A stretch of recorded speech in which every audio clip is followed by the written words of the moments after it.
Hi, this is the second day, and I've read a post about um, you. Your phone is the reason is that you are not who you are. I completely forgot the title, but yeah. Um, grabe, grabe ang internet ngayon.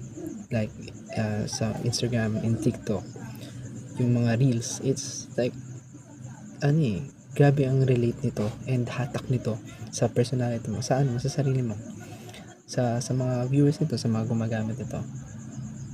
And because TikTok gives you an algorithm na that really relates to you. Unang-una, yung ano, um, sa mga negative things. Kunyari, that you feel not enough. And if nag-scroll ka, you saw a post that has this sad song with someone, I'm not enough. You feel kind of relate. Ako minsan, I can relate sa mga ganun and proceed to repost it or like it, save it to my favorites because it's kind of an extension of my identity. Now, if I scroll again, few minutes, meron naman lalabas ng ganun. And it shapes this negative feeling towards sa'yo na parang pinapakita ng TikTok sa'yo is ito ka kasi, ito ka.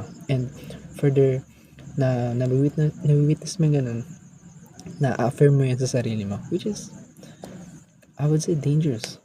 It is dangerous. And another thing is,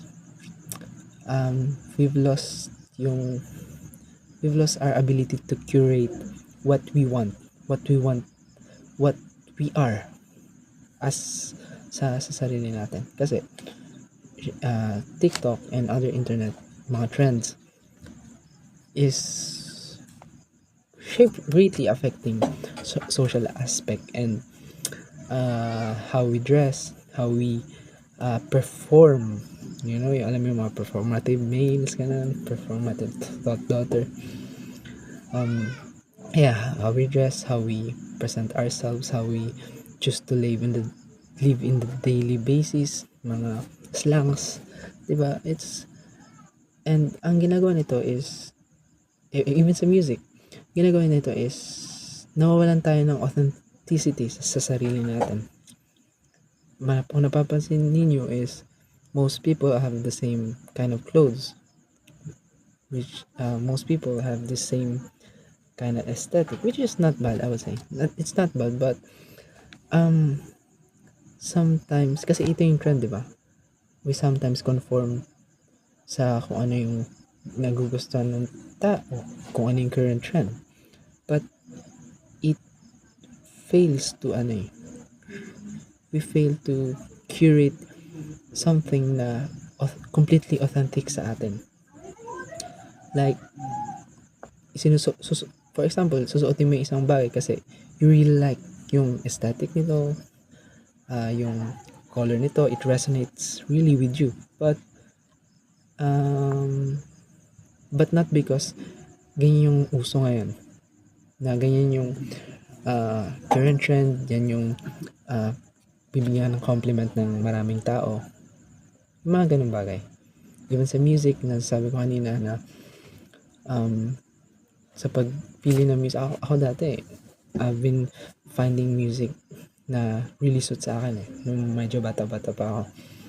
Like, if something feels good, not feels good, but sound good and maganda yung lyrics, pasok sa akin yan. If it really resonates sa vibe na gusto ko. And now, if you scroll sa mga like songs ko is mostly napapatugtog na siya sa mga TikTok, mga sikat.